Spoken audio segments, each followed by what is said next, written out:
Hello students, in this part we have discussed about the exercise of this chapter. Number 1. Match the following statements in a way that challenges stereotypes. Number A. Two surgeons were sitting down to lunch when one of them made a call on the mobile phone. Answer is number 3. To speak with her daughter who had just returned from school. Number B. The boy who won the drawing competition went to the Diya. Answer is number 4. On a wheelchair to collect his prize. Number C. One of the fastest athletes in the world.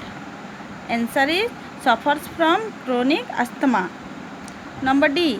She was not that well off but had a dream. Answer is number 2. To become an astronaut, which she did. Next, number 2. How can the stereotype that girls are a burden on their parents affect the life of a daughter? Imagine this situation and list at least 5 different effects that this stereotype can have on the way daughters get treated in the house. Answer.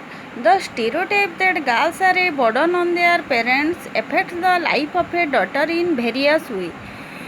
They are not provided with proper nutrition, they are not properly looked after, they are not sent to schools, they are mostly engaged in the various household work, they are married at an early age. Number 3.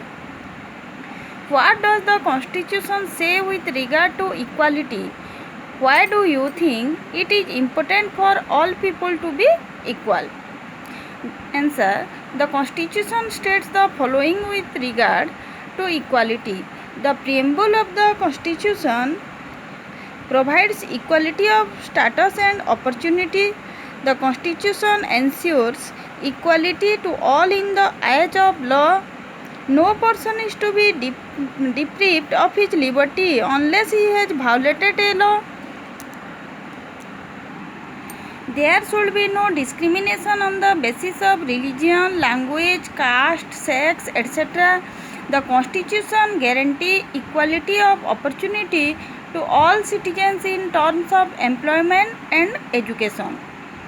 The Constitution abolishes untouchability.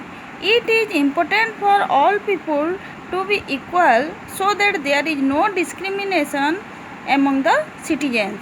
So, right to equality is very important for establishing unity in India.